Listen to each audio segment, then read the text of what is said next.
Okay, so I almost didn't record this video today because I am prepping for a wedding. I have a 9-hour wedding today. I have a family session tomorrow morning. My clients today added on some time, so I'm actually going to be shooting until midnight. So I'm like surprise staying in DC because my clients for tomorrow decided they wanted a morning session. It's just one of those things where I'm just a little bit stressed out and on top of all my like regular life stuff. Anyway, almost didn't make this video, and then I was like, oh my god, this topic is actually perfect for me to do when I feel stressed out and don't have a lot of time, because we're going to talk about what it's like on a wedding day whenever you only have a few minutes.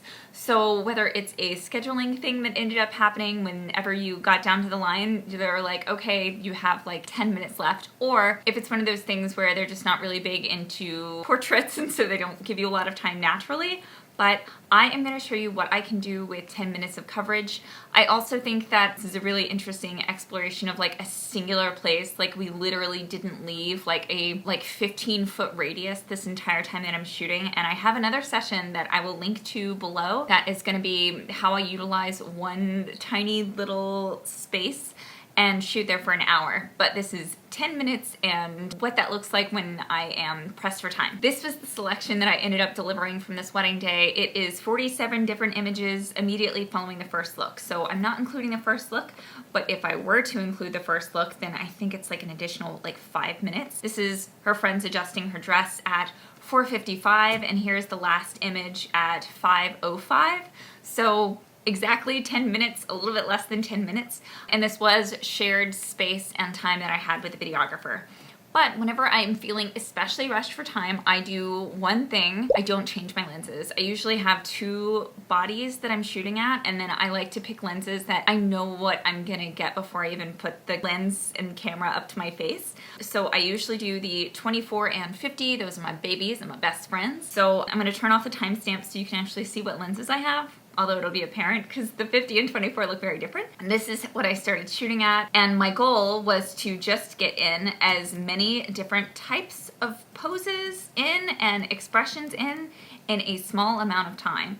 So all I was really doing was having them move, having them walk, change their expressions, change their faces, change how they were holding each other, move my physical body in that space, trying to get something different, keep them moving. I took the bouquet. The videographer stepped in at some point and did like a lift thing that was really nice because that's coming. Oh, we played with a veil, a little lift, and walking, and then that was it. This day was a particularly hot day. It was, I think the feels like was like 102. It was just too hot, and there was no way that they were going to be able to be out there for that long. It was a super sunny day, and I needed to make sure that I was keeping them in the shade, and so this was how we handled that. We found the only trees in the area, and we just shot there for 10 minutes. For the non-posed images, I did get them sort of like walking down because I was still taking transitional photos even as we were heading inside.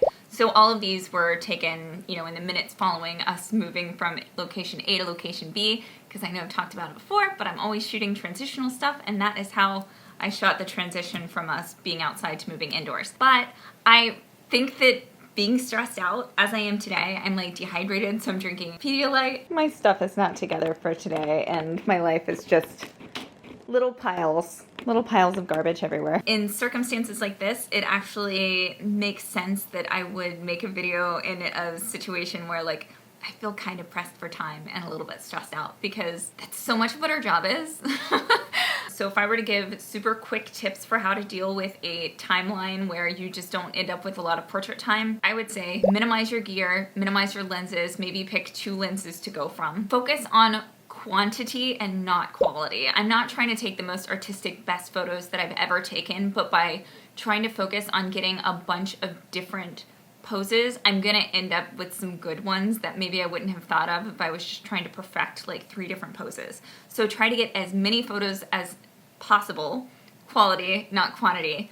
Keep them moving, making sure that you are getting different varieties. Not take as many pictures as you can of them doing the same thing, but you move your body, you have them move their bodies. And tip 3, if you are a person that gets stressed out and their mind goes blank and you can't think of what to do, get them moving. But also tip 4, If you have an Apple Watch, I definitely recommend downloading the prompts that I shared in last month's article. You can download all the poses that I use to jog my own brain, and it's different from using inspirational pictures because it's words that say like, have him put his hand on her shoulder, make them walk, have them barely hold hands, combine 2 different prompts. Like, it's a bunch of different things. You can say it out loud or you can physically do it with your body, and it's different from like looking at a picture and being like, okay, what do I want to use from this to get inspiration? This is one of the shortest videos I've ever made, but it's also probably one of the ones that has the most succinct, tangible information that you can take with you to every shoot, and especially weddings where things are running late and they're like, we have 5 minutes. Now you know what to do. Thank you so much for being here. I really appreciate it. Thank you for your patience while I go through all my family things, and if you have any questions, please let me know, because most of the videos that I end up making are suggestions that I get from you. So, okay, I will talk to you soon. Bye.